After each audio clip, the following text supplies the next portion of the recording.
Thanks for joining us today, Adrian. My I know pleasure. you have to, it's triggering complexity, it's stepping up, but I think you're really going to have a lot of fun and you're going to have a lot of support and you're good.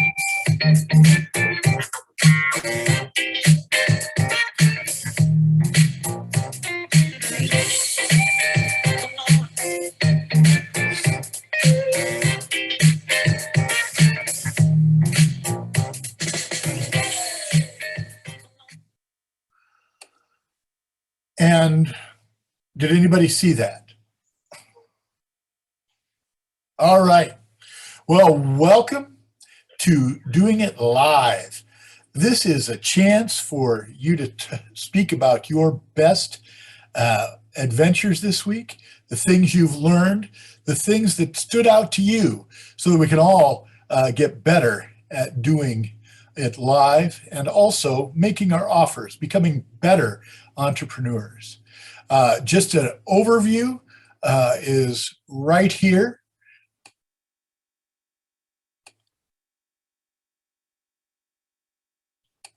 And we will watch the overview.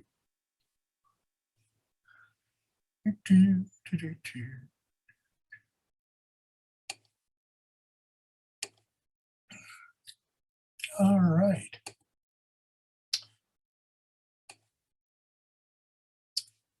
And it's not up there. Okay.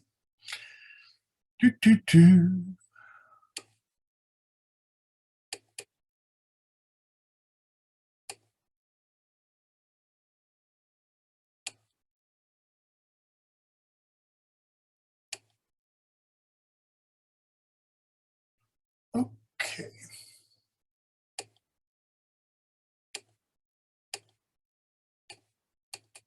Well, nice silent time.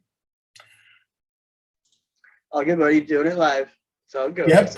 I just need to know where I am. Here we are. We all need a little silence to find ourselves sometimes. Oh, yeah. That is the important thing. I was like, let's see if the pastor blows a fuse right here. Because this is as soon as stuff started to go sideways, that's when you were really growing right there. That uncomfortable, you're like, oh, what's going on here? And I got to figure it out. That's the point. That's the biggest point of growth you probably have during this whole podcast, because now everything else is going to go smooth, dude. Oh, so, cool. Well played. You got this far. All right. So here we are. You're seeing something, I hope? Yeah, we can see your screen. Yep. All right.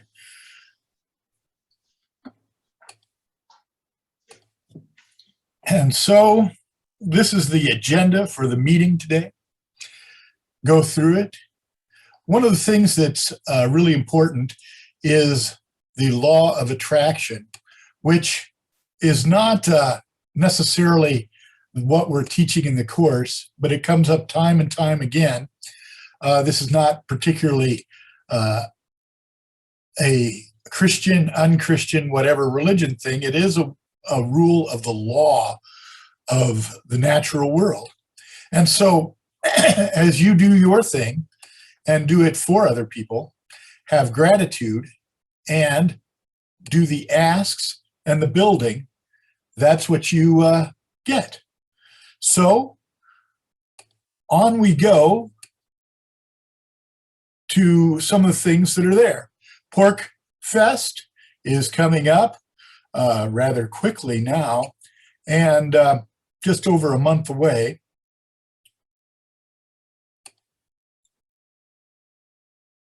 And the reason for the fire is you're almost sold out.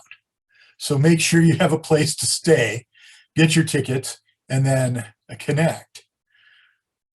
The other things that are going on is, of course, t-shirts, Jordan page, and Sunday's Q&A. What were the problems and what actions have been taken? So, anybody have anything that they like to talk about last week's Sunday's Q&A? Yeah, sure, I'll talk. Sure. Last week, I actually reached out to Richard and asked a question about like how I should approach like a target audience for the consulting business and stuff like that. He gave me some good feedback. So, but I I mean, I haven't pursued fully on what's going on with all that, but Amanda and I, we do have like a good website going already. And just some of the things, I mean, because last week was like entrepreneurial week, basically, like that was the premise of it. Yeah. I mean, we took some like kind of initiatives, I mean, to move stuff forward. So like we got that website going, like, and I mean, working on that. And we got some other projects going. We reached out to Ferdinand for hosting. We're going to actually switch the hosting that we got for that website over to Autonomy hosting. And then also the podcast that I'm going to create, which is basically based off solutions. I mean, we got a little work to go to get there, but we're going to host that through the Autonomy also. So, and what else I mean, that's really, I mean, but more or less though, like Richard kind of, when he talked about that last week, he kind of displayed adding accountability into the project management aspect of it, because it's kind of my part of the overall business that me and Amanda are pursuing, is like I'm kind of on the project management side of it. And yeah, so I'm gonna like incorporate that into it. I kind of added that into the framework of it, because I think that's really good. So yeah, I mean, just progress. I mean, week after week. Yeah. It's, what spurred you on? What was it? Just to talk with Richard, or was there some inner thing that went on too? Well, I mean, so the week prior, actually, I talked to Ludwig, and how I can't stay my job and I need to get out of it, even though it's a good paying job, et cetera, et cetera. So he's like, why don't you ask Richard about like how like a good escape plan, I mean, or speaker exit plan. And I said, okay. I said, that's actually a good idea. So I asked him about that, and he presented like I mean, like kind of like systemizing the autonomy affiliate links, et cetera, which I actually last night on my way here to the property actually came up with like a good idea for that, which I'm not going to go into right now because I'm kind of putting together. I just kind of brainstormed it up last night. But either way, that got my brain turning and stuff, and like kind of like just got me a little more motivated and trying to like, I mean, take actions towards getting some of those things done. So then the following week, like I was just really interested in like the target thing, and he kind of simplified it for me to where it was just like it just was a little easier to make sense of, to kind of move forward and stuff. So, I mean, we're already kind of doing these things, but it's just progressing and picking up pace now, which is really satisfying for sure. Yeah, that's what the talk with Richard had on this Sunday with me. Kind of get stuck on, how to form a price structure or what that would even look like. You get stuck on it because it rolls around in your head and you don't take action, or at least I didn't take action. Gave me the space to think. And then you start coming up with actions and putting them on your calendar, doing. Yeah.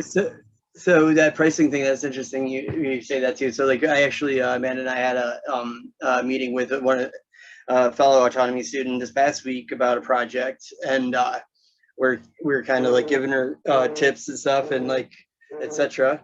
And she basically asked like, oh, well, what would it cost for you guys to like take this on and be, I was like, I can't even price that out for you because I can't price something that got on scale of work yet. And I think that's kind of the overall approach that you kind of faded out there. Yeah. Oh, I'm sorry. Yeah, I'm at the property, so it's probably going to be. Yeah. Can you hear me right now? Well, it's a little echoey, but we just missed it. I just think that this pricing thing is hard for people who aren't entrepreneurs. Yeah.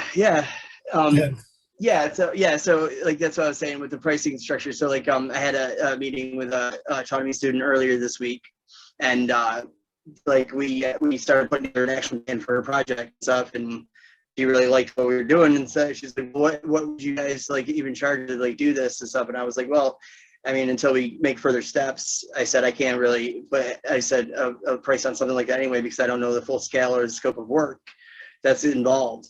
And I think that's the best approach. I mean, it's kind of like when you listen to last night's lecture. I mean, it's like, yeah, it's like when you work on that sales thing. I mean, you go step by step into I think you like kind of like get that attention, and then if you can set up like a blueprint call or something like that type of thing.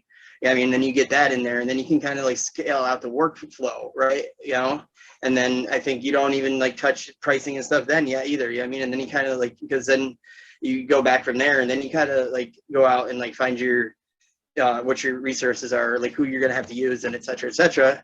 Yeah, I mean, and then once you realize that, and you can kind of scope like the scale of the project. Yeah, I mean, that's when you go back to the customer, you're like, listen, because then you have a framework to justify the pricing that you're actually portraying or you're putting out there, right? So it's about, even though you want to chomp at the bit to get that sale or to get that project or like to get that, I mean, honed in. I think Richard makes a good point when you want to like take that easy and like, I mean, and like actually look at the full picture and, I mean, take your time, I mean, and make sure that, I mean, your customer, your client actually knows what's, I mean, like, because I think if you get all your ducks in a row, so to speak, I mean, and then you go back there when you're talking pricing, you go back there, because then you also know what kind of output and what kind of costs are you're going to have to be dealing with, right? So that way, I mean, you're not going to cut yourself short, I mean, or anybody else on your team to get that project complete. You know what I mean? So Right, then you can price it more accurately, I think. Yeah, that's the deal. People pay for things, and if it's too low, the price is almost nothing, and then they don't either follow advice, they don't follow through. I've worked with people who come in for some type of counseling, and if they wonder why I ask them to pay something when I'm paid by the church, I learned that at a larger church where if I just set up appointments for them to come in and they hadn't paid anything, they would just skip the appointment or get it another time or whatever. So you have to put in some boundaries, even some minimal things like that. But actually, having the business yourself, that's kind of new. What else? Did anybody do a sales call, like an autonomy sales call this week? Yeah, I did one with, goodness gracious, I can't even remember his name anymore. But it was really great because Casey sat in on it, and she had some excellent feedback, and it was something I wanted to bring up in the Q&A tomorrow, but I might as well just mention it here since you asked. Having a third party sit in is great because they're not in a position where they have to like think about anything other than evaluating, the quality of your work. And so their feedback, I think they just have great feedback. So just a pointer to anyone, if you can scrounge up a third party to sit in on it, you might get some excellent feedback, especially if it's a high quality person like Casey. That's absolutely correct, to have somebody in an audience position. That way, also the point of view isn't from either the seller or the buyer, and that way, they can see the problem if you can't see it, and it's not the person who wants to do the deal with you or who you want to do the deal with criticizing you. So that's an excellent point.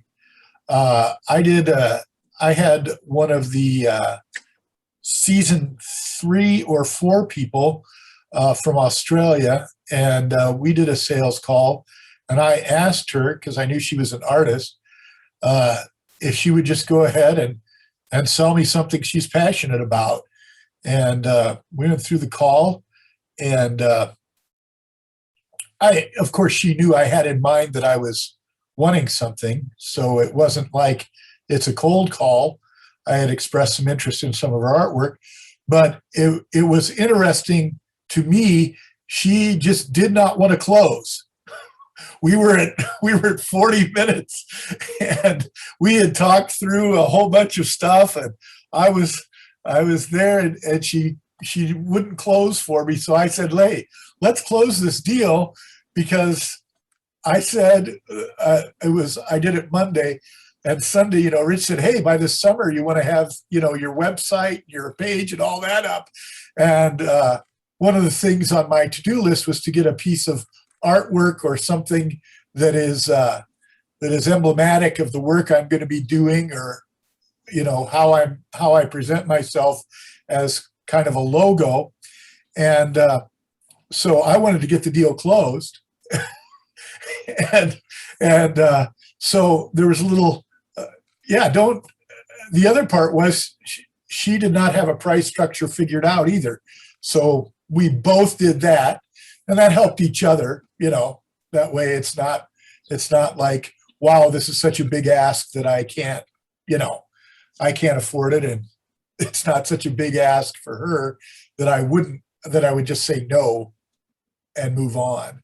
Yeah, well, in the wise words of the great philosopher of our day, Alec Baldwin, always be closing.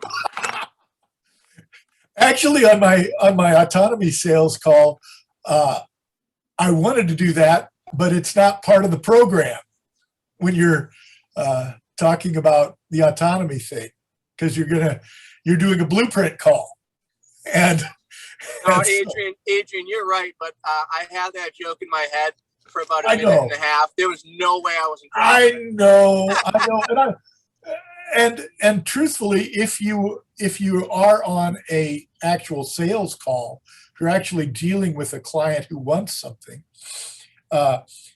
then yeah, you're going to have to do something, because, you know, staying up till midnight 3 nights in a row or 2 nights in a row was not in my ability to talk with somebody from Australia. So, you know, that's how it is. I wanted an outsider, a non-American, to do this artwork, so that it would be, so that it wouldn't just be full of American cultural relevance. Wanted something a little different. So that was fun. Those 2 sales calls were fun. Anybody else do the integration for last week? I had an experience that it was actually a sort of real sales call. It wasn't with an autonomy student. I had an opportunity fall into my lap shortly after Q&A on Sunday. I had gotten contacted through the Freedom Cells website, and the woman who contacted me happened to be from Japan, moving away from California to the area of North Carolina that we're in, and she attached to my Japanese name handle and profile handle, whatever you call it, and she reached out asking if I knew anybody who would be interested in starting a intentional community, and that she didn't have any skills, but she wanted to start providing an intentional community space for people to inherit with homesteading and farming happening. She said she didn't have any skills, but she just sold all her real estate in California. So she was looking for somebody to help her. And I took through the back and forth on the Freedom Cells messaging site. And then I ended up realizing pretty quickly that I should just try to schedule a call with her. So I had a call. It was a little bit of a technical challenge, the first messaging back and forth, and then I dropped her the calendar link. She wasn't used to that, but as soon as I did that, pretty much she did schedule an appointment after 2 messages of suggesting an appointment. And then we had a little bit of trial and error with her getting onto the Zoom call, but it ended up going pretty well. She said it was a really productive meeting. I feel like I just got to know her and started asking questions, and she's already suggesting that maybe I'll be able to be the property manager, but she wants to, or like helping develop it become more. We have a second meeting follow-up today with her daughter on the line as well. So I feel like I'm on track to help somebody, and I don't know what closing looks like at the moment, but I am interested to see how it goes. Okay, really good. technically you closed in that situation, because if the deal's not going to happen in the first meeting, and oftentimes it does not, the appropriate close for the first meeting is set up the second meeting, or to set up a discovery call, just like you did, man. And I hate to think this, but like a year ago, if she had put herself on your radar and tried to do this, would you have had the wherewithal to be like, yeah, I can help her out? Or is that something that between Freedom Cells and Autonomy, like you already have your value, but now you're learning how it communicates to other people? And she doesn't have the skills, but she's got real estate money, and she would need a property manager, right? And she's not going to go searching for other people necessarily. Like if you're just helping her out and you perform with integrity as you have, you're building a relationship. She has a need, and she's not going to go like shopping around for other Jeffrey Complos in the area. You have an amazing resume for what she wants. And the fact that she found you through Freedom Cells, it's like, what if you hadn't listed yourself there? What are her options? She doesn't have much. You know, she's got cash, but she doesn't know these other things that you could help her with for sure. Like local intelligence on, like, you know, property and what grows and the seasons and all these good things. Yeah, I would definitely say a year ago, I did some work with this brother duo who did like high-end landscaping for a while, and sometimes we had a pretty good friendly relationship before they brought me on. And sometimes I would be like, why are we tiling somebody's bathroom, or why are we doing this? I thought we were supposed to be building permaculture based landscape gardens. And they told me that whenever somebody asked them, hey, can you do this, they would say yes. And then they would say, well, have you ever done it before? No, but I learned quickly. So I had that concept in my back pocket, but probably not the confidence or the how I would have gone about it as I did just now through this experience. I feel like I would have been in the dark. You come across very professional, having a Calendly link, and here's how, like you're saying, I solve problems all the time. Here's my method for doing it. Here's step one. And she's like, okay, and she steps right up. She gets it. Right, a little technical, in the beginning, what hiccups and what things you got to overcome. But once you guys have a conversation, now you're connected, and that's where things start to grow. Yeah, and it was really fun too, because I had used what's the biggest obstacle right now for you, and she literally said moving across the country. She doesn't have anybody to drive her and her elderly husband in their RV and their giant diesel truck. And I was like, who in the community lives in California that might have that experience? And I had just sat in on a call with Chris Jansen and somebody else, and he had mentioned that he had recently had a lot more freedom in his schedule, and I'll be right there, and that he had a lot of experience driving all sorts of vehicles. And so I was able to drop his Calendly link. I haven't heard how that goes yet, but it's really awesome to be able to connect people and do it based on relationship without. I'm also getting into into Owen Hunt, Bootsy Greenwood's reality work, and the focus on the goal and not the money thing. And that is really kind of going hand in hand with all the work that we're learning in autonomy. Yes, I've called around the synchronicity of things happening in the class, like even to me, is just amazing. I get to, not only did I meet somebody from Australia who can do the work for me, there are plenty of people here on autonomy that I know that do certain things. And, I got a call from Scotty, and I did a call, and he's living 7 miles away from me right now. And we're going to get together and start working on some things together. It's just amazing. Well, shall we move on? Or does anybody else have something they want to bring up?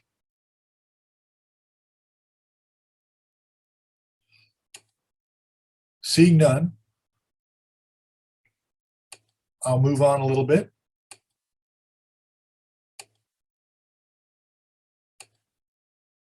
And here we are, time planning for entrepreneurs. That was the lecture for the last week. Just a reminder that what is going on is we're trying to get to a cruising altitude. Many of us has gone through survival and momentum, and we're starting to get mass acceleration. The thing I wanted to talk about, though, is keeping your momentum? How do you keep your momentum?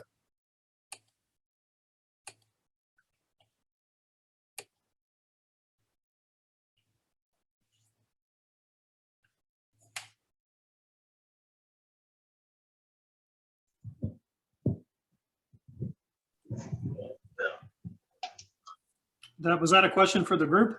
Yes. How do you keep your momentum? Well, that's a good question for me right now because I'm falling on my face a lot. And so I find that getting up is the trick. Okay. Right. So you just kind of start up and do it again and do it again and do it again. Just keeping the dream in front of you. And then also joining groups like this, because you're just surrounded by people who are pushing forward and you feel like a schlep if you're not trying. That's why community is such an important thing. What's that quote? Tell me who your friends are and I'll tell you, your level of success. Wasn't that one we heard recently? So true, right? So if you're hanging around with people who are trying to raise their standards, you're going to be able to maintain your momentum better, I think, if you're keeping yourself around people. So that's two things, just number one, have the attitude of just keep falling on your face, but do it in the forward direction and be around people who are successful. There's two ideas. Yeah. Well, I have a picture of the Peloton on there climbing.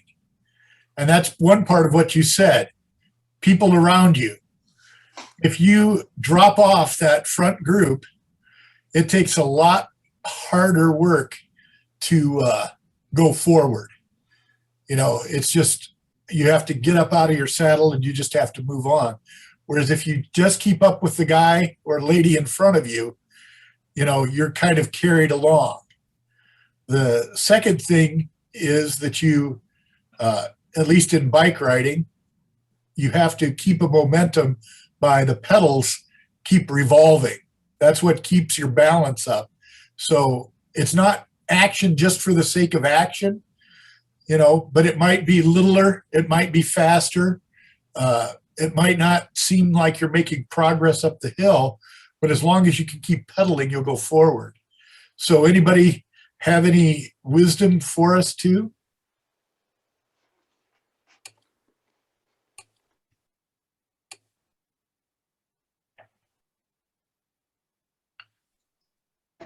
I'll jump in.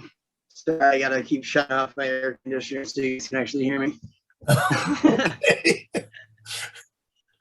Yeah, so I think Dave makes a really good point. I mean, one of the ways I keep momentum is like if you're a person of integrity anyway, I think that like you making commitments to a group of integral people, yeah, I mean, like it really helps you. Like, if you make a commitment, I mean, you're gonna show up, because like early on in this course, like Richard said, it's a lot easier to just show up and, to your commitment or whatever, rather than make up excuses of why you couldn't be there. Like, and besides, like that just makes you feel like crap.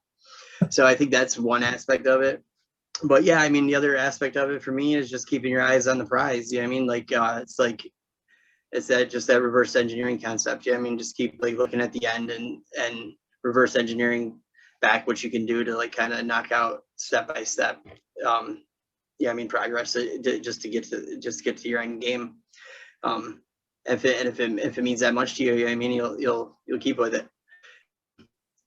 I don't know. I think it varies for everybody, but depending on what you got going on and what that goal actually is. But I mean, for me, those are two things for me that help me. Is definitely accountability from a group of good people, and that's huge. And then the other part is just keeping your eye on the prize and staying committed. I've been fortunate enough my whole life to be good with that, So like if I get something set in my mind, I'm usually good at sticking to it. My only problem is it usually just takes way longer than I ever planned in the beginning. I usually say I'm going to get this done in 6 weeks and it takes 6 months. But regardless, it still gets done. But that's just one of those things is like, resilience is like if you can keep going after, especially if it takes way longer than it's going to take you to begin with, and you just got to stick with it and keep at it. and support from your peers, and hanging around with good people that are, yeah, I mean, trying to be successful as well, I think is a huge, huge asset. Very good. I think another thing about keeping that momentum is, you know, just especially if you're in any type of customer service type situation, and a lot of jobs are that you're trying to help someone, you know what I mean, and you know they're dependent on you, so you know that relationship I think motivates you to you know keep at it until you can figure it out, and also knowing that you're on a team and we're all going in the same direction, that those are all motivating factors to maintain momentum, I think.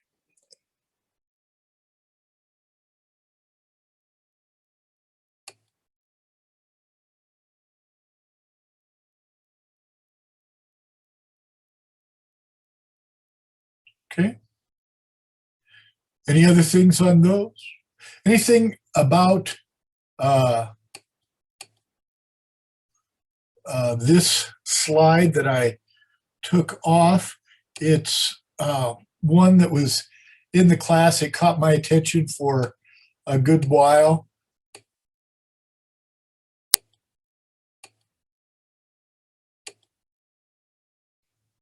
How to create the product or services. Anybody inspired by that?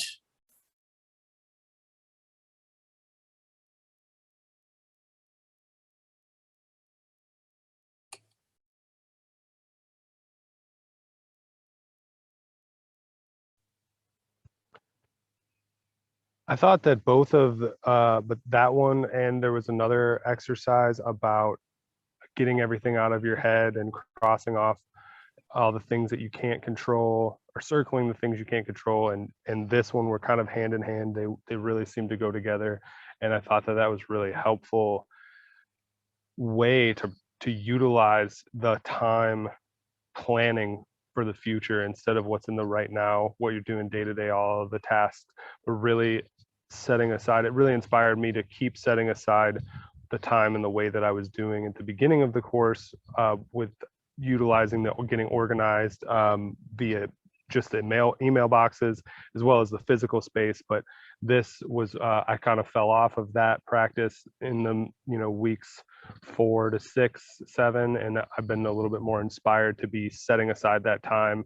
I think there was a clip from last week's lecture of a gentleman who was like getting ready for the week on Sunday all the way to picking his clothes out, and that was also really, those all kind of tied in, like the really sitting down and scheduling these things and working them out will actually make them happen instead of just keeping them bogged up in your brain. I'd like to add something to this because I'm in the process of doing this, but I find myself frustrated all the time because I don't feel ready yet to, with a product or service. Like I've got a big vision, a big dream, but I'm like not the person to deliver it yet. But a nice interim step, like you're saying here, find groups or communities of similar interests, and then you're searching for a problem in that community that you can then serve. Well, while you're searching, I think one of the great ways to get a jump start on getting customers right away is affiliate marketing, because someone's already found and created a solution in that space. You can start using that solution and selling it if you really like it. I always recommend you buy a solution that you're going to sell. So you buy it, you learn all about it, you offer it to that community, but you make it slightly different, right? By wrapping it in your own bonuses, or you can do it or whatever. And then as you're doing that, you kind of get, you move faster along to discovering a gap in that niche, a problem area.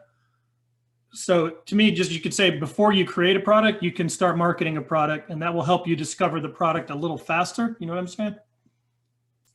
Could you potentially do that? Because I'm doing some affiliate marketing right now, and one of the things I'm trying to identify is which products do I really love in the space that I'm in that I can really get behind, because then you can create some cash flow, and that helps you to fund your other things, the search for the product that you're trying to create, et cetera.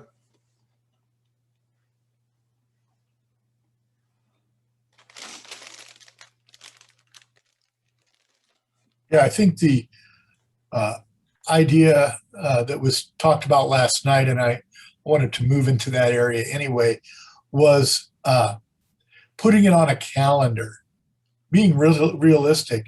That whole planning thing is a way so that you do not have to keep using your willpower to make decisions that are of no consequence. For instance, I, as a pastor, I have a uniform. We have the black shirts with the white collars. Every time I go into work, that's what I wear. I don't have to decide on whether I get to wear a tie or not, or whether it's going to be appropriate or not, or whatever. And that's just one decision that doesn't have to be made, that is really of no consequence, but you might have to take 4 or 5 minutes to think about what you're doing there. The other things too, you know, I'm sure there are things that you do every day that you could plan and not have to make decisions about, and then work with your willpower and decision making on those really important items that you have.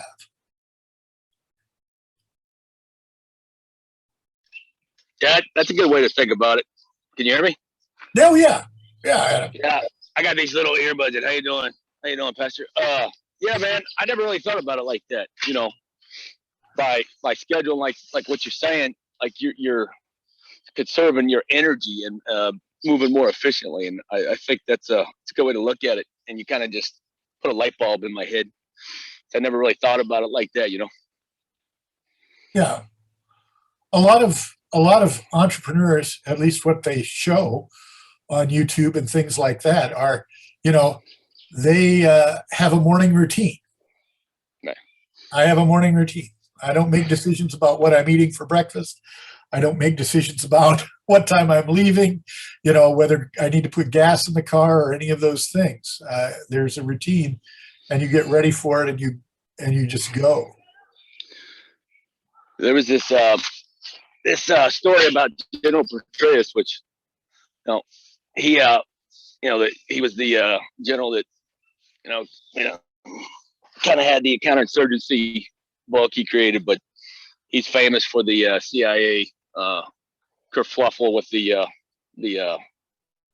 infidelity. Yeah. He's the one that said, yeah, he's the one that said that we're going to be spying through your refrigerators and whatnot. But the thing I was trying to bring up was he's known for having this. I think he's got a daily schedule, and every 20-minute blocks. He scheduled the 24-hour schedule in like 20-minute blocks or something like that. Yeah. And you know, for a person like me who's like, I try to keep everything in my head, and I'm pretty good. It just takes so much energy.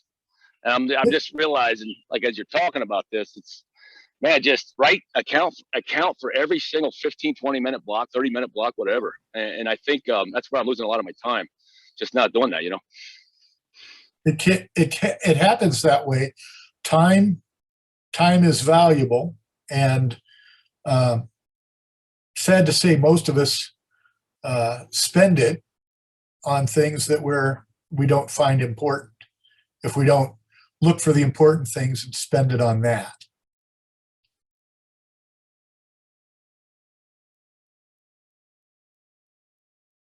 Anybody else want to talk about time? Yeah. Hey, it's Amanda. Yeah, Amanda. I like what you're saying, Adam, but I also think there's something to be said about, like, sometimes in your day, just keep a little fluid to them, because if you start scheduling out every 15 minutes and things don't go planned like the way you plan them all the time, I don't know. For me, that would cause frustration. So I feel like there's a balance, right? Like, you should, like you said, Adrian, you should plan the things that you can take care of and control of, but leave yourself a little bit of leeway too. I don't know. That's just me personally, but because if I plan something totally out and then everything goes wrong that day, or like emergencies pop up or customers need something and it's last minute and I have to rearrange, then you know what I mean? So I think there's something to be said about just a teeny bit of balance, but organization is definitely key.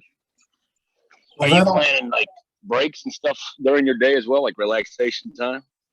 Is that, you think that's a good crucial move? Oh yeah, you got to Yeah. plan. You got to Yeah. take time for planning. You got to take time to recalibrate. You know what's going on.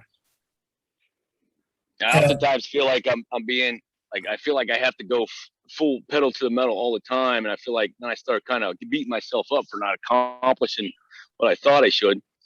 But I think what you're saying is, and what Amanda was saying was, you know, yeah, don't be so sort of strict on yourself, and that's something I'm Yeah. really Right. Don't be hard on yourself. If you Yeah, plan every 15-minute out and it doesn't go exactly that way, you know, Yeah. like you gotta stay positive and kind of learn to adapt too.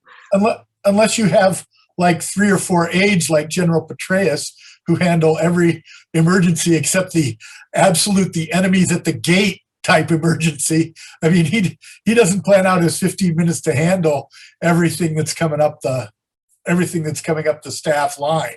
He plans for, you know, his big stuff, and then, you know, and then you do your other. And that's the other part that I learned a long time ago is for the week, plan out what's going to take your most time when you feel like you have the most time in the coming week. If it doesn't work out, it doesn't work out. You might have to work a little longer, or you might have to postpone some things.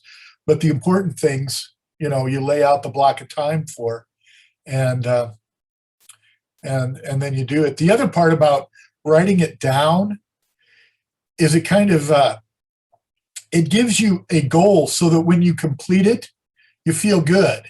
So it's not just, oh, I got this done and now I got to run to the next thing. It's, oh, I got this done. Wow, I'm 10 minutes early in getting it done. Wow, I deserve a little reward here. I can think about some things, or I can, you know, call the wife or phone the kid. That's where I am, you know. So that's the idea behind that use of time. Go ahead, Amanda. Yeah, I agree. And I also like what, I forget who the person was that was talking last night about email. Like, oh my gosh, that was such a good philosophy. Like, check your email twice a day. Yeah. There's little things like that you can do that'll just give you so much more time. You know, if you sit there and try and check your email. I did this when I like first got into the workforce, and I was so much less productive. You know what I mean? Oh, I'm yeah. trying to answer emails back right away, like all the time. I'm checking my email in between tasks. Like if you set your time and say, I'm going to do it in the morning and I'm going to do it at lunch, you know, or at the end of the day, then you just handle all the emails all at once. It just becomes a lot more efficient. So yeah, I think it's all good advice. Yeah. The 15-minute manager, what was 15 years ago, maybe even 20 years ago now, 25. Oh, time goes by. But he had the paper mail, do it standing up with one side to keep and one side to put it in the circular file or the square file, whichever kind of trash bin you have. And, you know, you just do through that. The other thing that I found very helpful is to do the calendar for the day and write a little bullet journal so that I'm not captured by the images, emojis, and messages on the smartphone to work my calendar. I just thought. Anybody else with calendars, time use?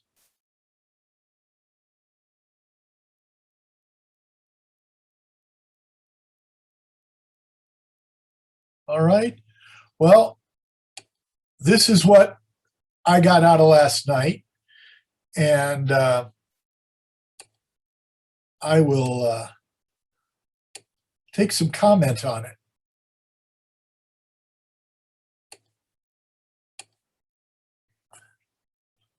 So did anybody else take this on and decide what they were going to do with it?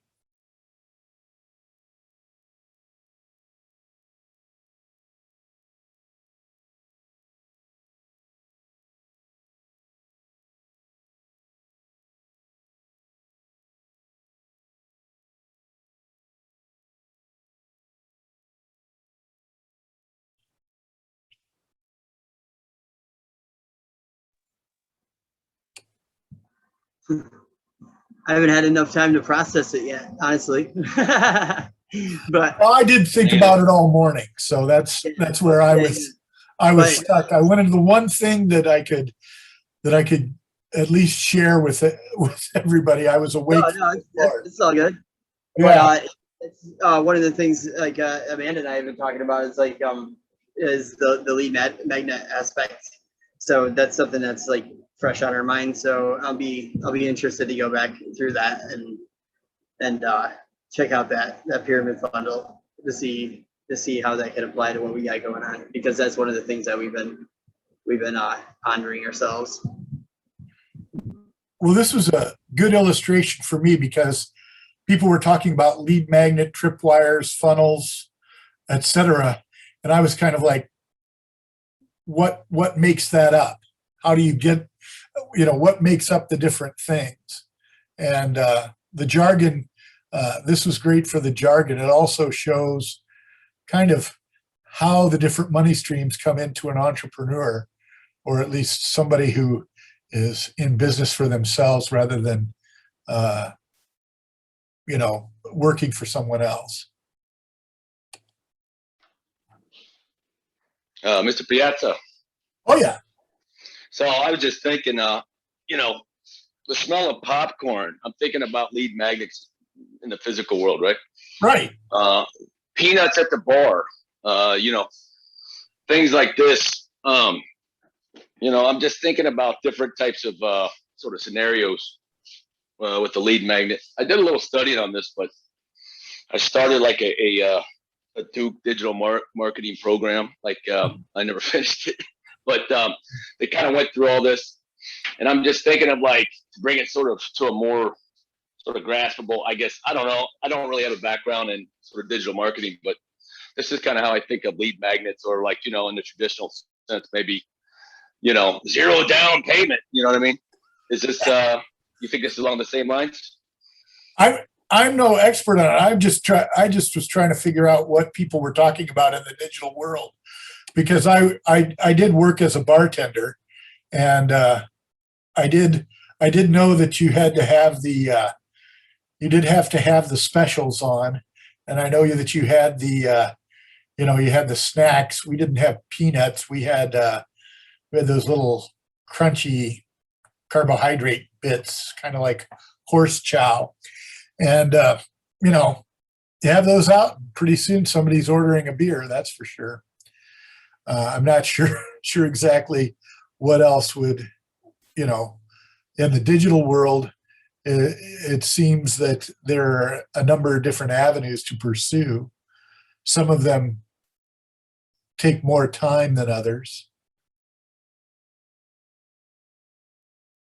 Yeah, well, I think that slide kind of goes back to like time as well, and like management of time and what's your time worth. So, I mean, basically with a lead funnel, you've identified your passion, you've identified the group of people that who have a problem that it solves, right? Right. So what do? You show them a little bit about yourself with that lead magnet.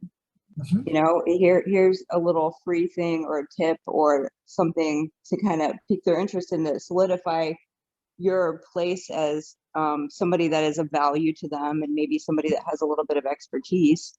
And then in that pyramid, it's basically time, right? So you're going to do a short course, that's going to be this much money. Do you want one-on-one time with me every week? That's going to be a lot more money, right? Because the value there of your time and giving that to somebody. So you kind of tier it like that and work your way up. But it all starts with that other slide that you showed before the pyramid. Like, what is your passion, and like what group are you using that passion to solve something, to bring them a solution in regards to it, right?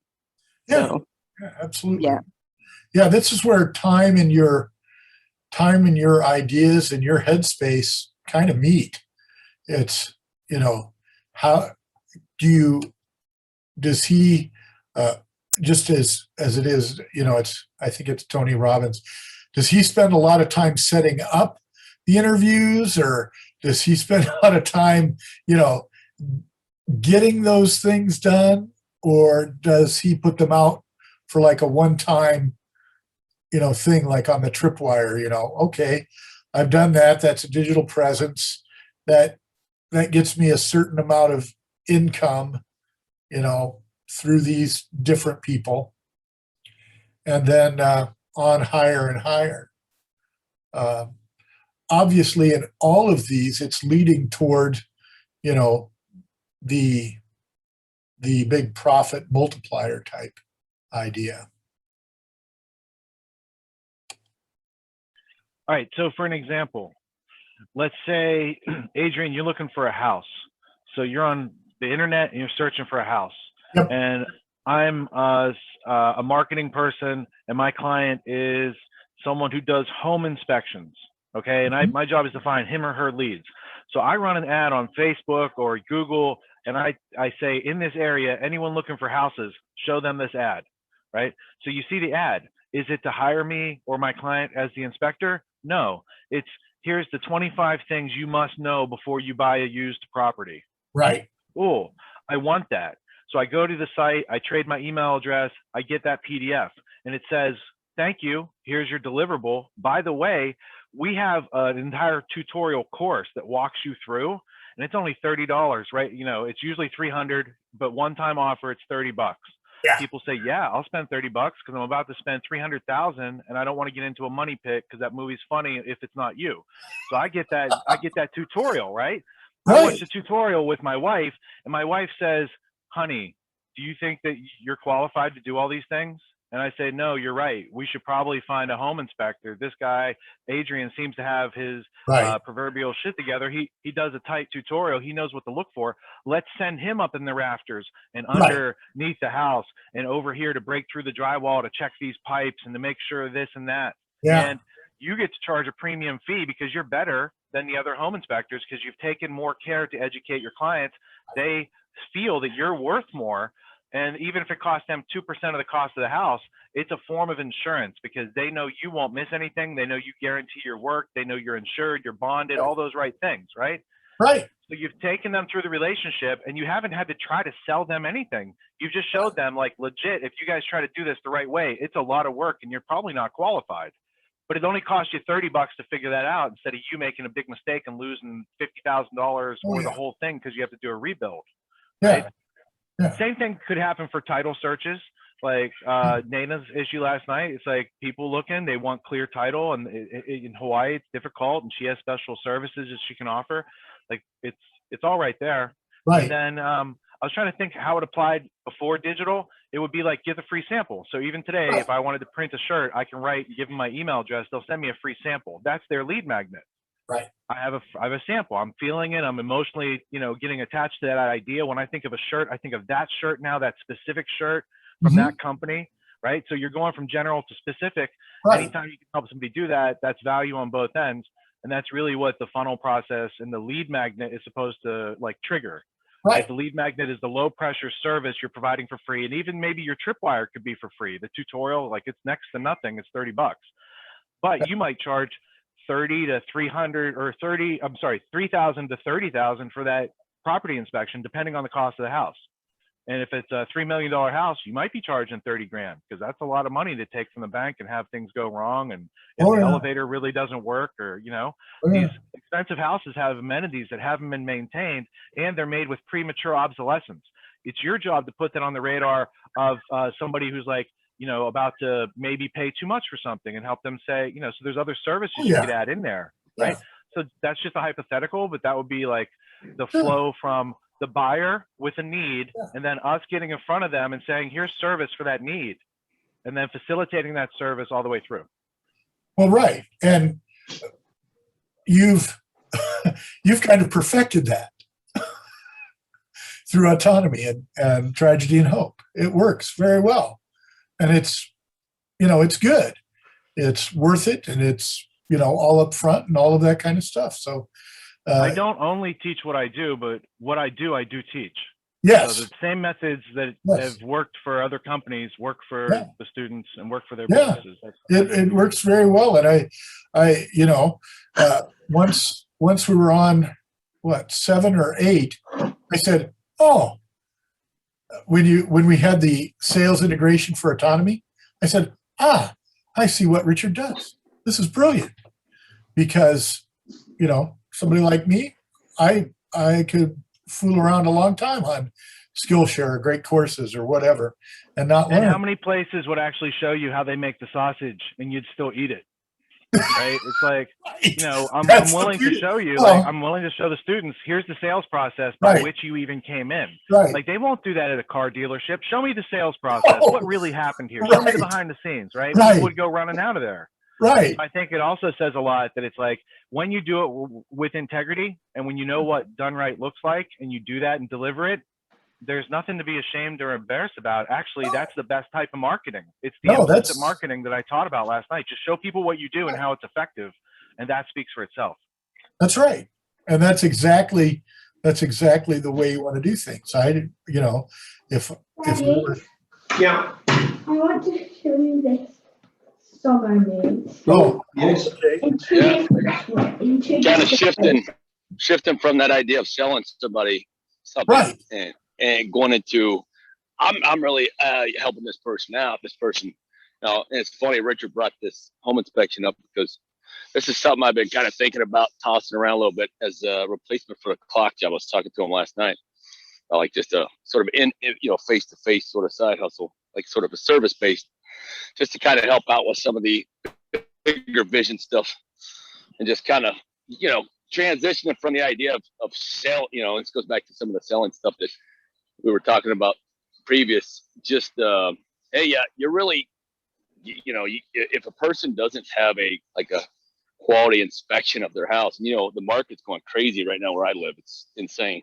So such a low supply and such a high demand, you know, and like you're helping this into, like, if when I bought my house, you know, we're talking about, you know, you could have a major problem with your foundation or anything like that. So yeah, it's just like kind of shifting. I like this idea of, you know, just really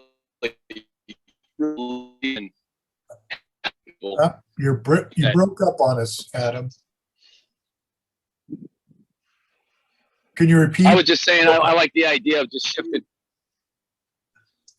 I don't know if you can hear me. No, well, it's kind of coming in and out, but you like the idea of shifting it for people wanting what you have, I think, or wanting to do business with you while you're pretty open about it. Yeah, I mean, it's like you know, not doing them a favor, but it's like you're really offering them something that's necessary for them, and it's really Right. going to help them out. You know what I mean? And like you said, Yeah, and that's always that's what the great thing is here. You know, I was taught by a HVAC guy the buying side of automobiles and HVAC stuff, and it's all about saying no to the seller until he does what you want. This way, you don't have to, you know, you're not pressing for this yes. What you're doing is showing them how you're helping them and giving them value. That's much, much better. Much better. All right. Anything else? Anybody have anything else they had from last night or they want to talk about? Want to share with us? Well, the final thing that I have is, what are you going to do with last night's information? And this is a question for the group. And if it's nothing, that's cool, but what are you going to do?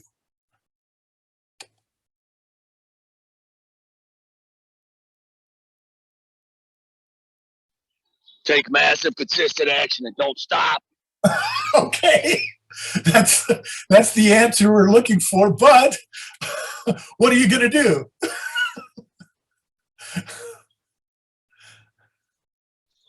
Prioritize and execute. That's a good answer too. Well, me personally, I'm going to utilize, we're going to use, or Amanda and I will utilize that type of information to progress our business, and start working on these type of things, which we already currently are. So that information just kind of helps us out and advances it and kind of helps us out with some of the things that we might not have completely understood already. But I mean, we have a couple projects going on already, so I'll look forward to implementing this new information into those projects. Yeah, so I obviously have to go. I was watching the lecture in my car on my way to the property, so I gotta go back through it. But it was last week's lecture and this week's lecture are probably, for me anyway, is like two of my favorite. Is two of the ones I was looking forward most to when I signed up for autonomy, and they had me down. So I'll be looking forward to implementing those things into the projects we currently have and getting out of my current situation by utilizing it. Okay, great. I'd like to crowdsource a potential solution. I want to get this podcast off the ground that I'm trying to do, and I wanted to use my iPhone as sort of like the webcam to capture it. And I got the XSplit VCam software that makes it so you can use your phone. But it was nothing but bugs. Does anyone have any experience using their iPhone as a webcam and it actually, works? For a live podcast or for a recorded? Nope, for a live. Sorry, I've only used mine for recorded material. That sounds like not the best use of that resource, because the phone can be useful in so many other ways. My recommendation, given that webcams have doubled in price, you want to know the secret? Here's the secret. Go to the eBay, you search GoPro Hero 3 Plus Black. You pick up a refurbished one for like $40. It's got amazing resolution and composition coming through, so it's actually clearer than a webcam from Logitech. And you get a $20 HDMI to USB 3 card, and you plug that together. And you also need the battery pack wire for it. So all in all, maybe it costs you $100 for that camera, but you could also use the GoPro for other things if you ever just want to pop it off and go do something with it. That's a great idea, because I didn't want to have to go buy an expensive camera. I want to get this up and running and just test it out before I have to go invest in money. But I got $40, $50, not a big deal. Quick question. That HDMI to USB 3, you said card. Is it like a USB dongle, or is it an actual like PCI Express card? No, it's like a little dongle. It's like a little thumb drive-y type thing. And to be honest, dude, I have a couple sitting around that you could have one if you were like swinging through at some point, depending on how fast you wanted to get it done. Yeah, I'll see how much they cost. You know what I mean? It's not they're $20. I got $20. Yeah, there you go. I might as well just get one. Yeah. Problem solved. I'm glad I asked. Yeah, I had to switch from phone stuff to a iPad Air with the camera quality and all that kind of stuff. And I still have to edit it quite a bit to get anything really good coming out for a video. So I would suggest Richard's suggestion is absolutely perfect. In fact, I'm going to take his advice. Yeah, I'm actually going to go ahead and second that advice. And thanks for asking that question, Delaney, because that was something that had been twirling around in my brain for the past few days as well. Yeah, and I might even do my first episode before I even get it, because I can't keep talking about it and not doing it.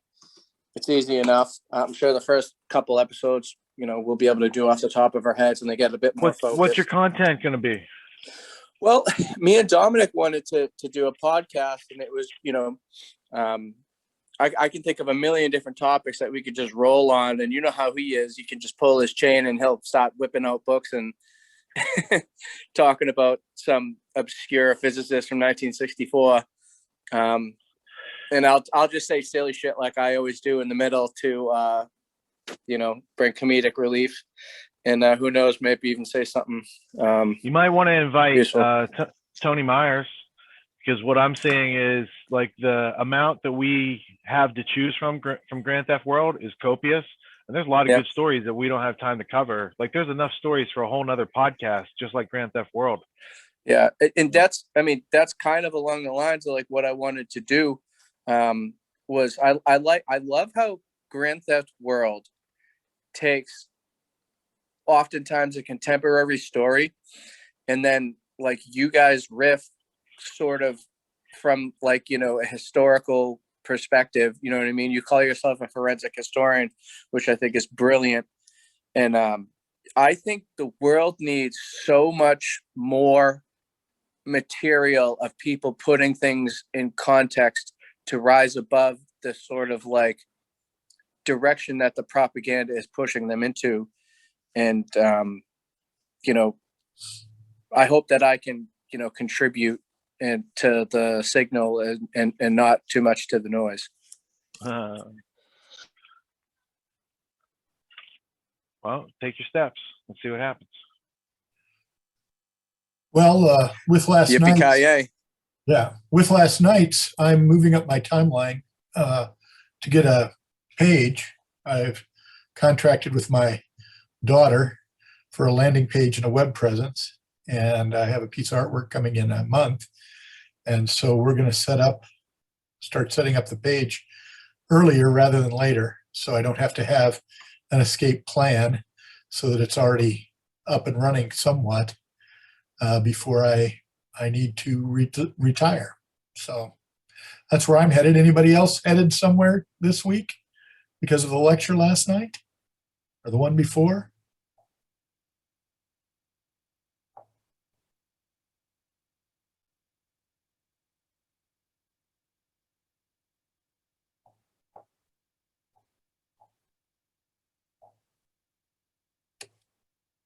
A barbecue podcast. He might be onto something. I don't know. I'm pretty good at cooking a steak. That's not exactly barbecue, but it's delicious. Well, finish strong, everybody. That's all I've got, unless you have more. Barbecue podcast. I'm hungry. You too. Dinner's coming up. Yes, sir. Have a great day. See some of you tomorrow at noon, and the rest of you on the Discord. Peace. See ya.